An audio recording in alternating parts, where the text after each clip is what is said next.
So today we're going to dive into a dilemma that feels like it could have been written yesterday, but it's actually thousands of years old. It's the story of a man who was convinced he had to be unrighteous. You know this feeling, right? We've all been there. Maybe you bend the rules a little at work to help out a friend, or you tell a small white lie and not hurt someone's feelings. It's that classic ethical tightrope walk, doing something you know is wrong, but for what feels like a very, very right reason. Well, guess what? This is not a new problem at all. We're going to explore it through a text that's about 2,500 years old, the Dhanañjānisutta. It's an ancient Buddhist scripture that frames this whole debate in a way that is just incredibly sharp.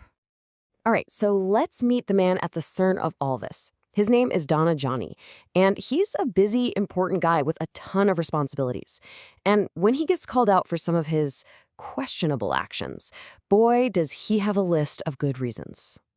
Just take a look at everything weighing on him. I mean, does any of this sound familiar? He's got to support his parents, his wife and kids, his employees. He's got duties to his friends, to the government. We're talking to King here. And of course, he's got to take care of himself. Look, these aren't just selfish excuses. This is the stuff of a responsible life.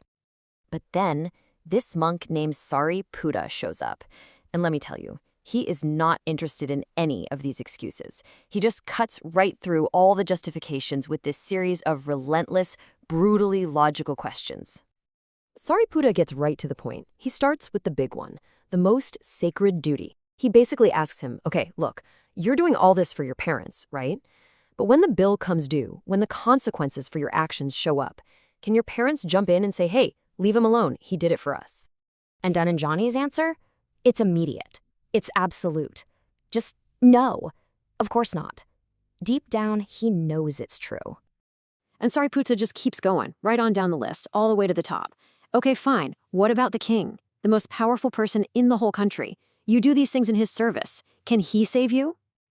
And you guessed it. The answer is exactly the same. Nope. Not even the king has that kind of power. So here's the bottom line, right? The big takeaway. It doesn't matter how good your reasons are, who you think you're doing it for. When it comes down to it, the consequences are yours. You have to face the music, and you have to face it alone. It's this powerful message of personal responsibility.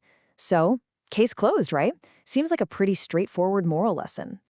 Well, not so fast. Because what if everything we've talked about so far is just the tip of the iceberg? What if the real story, the deeper meaning, is hidden away in the ancient language itself? See, the words we're using, words like unrighteous, they're just translations. They're our best guess in modern English. To really get what's going on here, we have to dig a little deeper. We've got to go back to the original Pali language, which is how these teachings were first written down. And here's how we're going to do it. It's a two-step process. First, we'll start with that modern dictionary translation, the one we've been using. But then we're going to get our hands dirty and break these key words down to their ancient roots. We're going to find out what these words really felt like to the people hearing them for the very first time. So let's put this method to the test. We're going to look at the two most important words in this whole story, the thing he did and what happens because of it. Okay, so the main charge against our guy Dhanañjāni is that he's engaging in adhammachari. Now, the standard translation you'll see everywhere is unrighteous conducts. And that sounds like he broke a rule, right? A moral no-no. But check this out. When we crack the word open and look at its roots, a whole new picture emerges. Adhammachari is two parts. You've got A, which means not or against, simple enough. But then there's Dhamma. And Dhamma is way more than just a rule. It's the fundamental way things are, the very fabric of reality, the current of the universe. So think about it. Dhanañjāni isn't just breaking some rule. He is literally swimming against the current of reality itself. So what happens when you do that? Well, the text warns he'll end up in Niraya. And our modern brains immediately translate that to one thing: hell. Fire, punishment, the whole deal. But you know where this is going, right? Let's look at the roots. Niraya comes from ni, meaning without, and aya, meaning progress or forward movement. So Niraya isn't a place you get sent to. It's a state of being without progress. It's being stuck in the mud, spinning your wheels, with your whole life's journey just grinding to a complete halt. And this is where it all just clicks into place, isn't it? This story isn't some spooky warning about divine punishment. It's an incredibly practical, almost physical description of cause and effect. If you spend all your energy swimming against the natural current of reality, what happens? You don't get zapped by lightning. You just get exhausted. You get stuck. You go absolutely nowhere. Okay, so with that new perspective, let's look at the very strange ending to the story. Let's call it an imperfect rescue. Because believe it or not, Dhanañjāni doesn't actually end up stuck. As he's dying, he calls for Sāriputta one last time. And Sāriputta, out of compassion, guides his mind. He helps him focus on this heavenly place, the Brahma World. And guess what? It works. That's where Dhanañjāni is reborn. So, happy ending, right?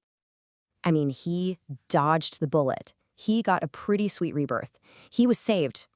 Or was he? And this is the final, mind-bending twist. The Buddha himself actually calls out Sāriputta. He basically asks, hey, why did you just get him to that lower heaven when he was capable of so much more? He's essentially asking, why did you settle for just good enough? And that just leaves us hanging with this incredible final question. We started this whole journey asking if it's okay to do the wrong thing for the right reason. But where we end up is somewhere so much more subtle, so much more challenging. We end up asking, when you have the chance to really help someone, when is a good enough outcome just not good enough at all?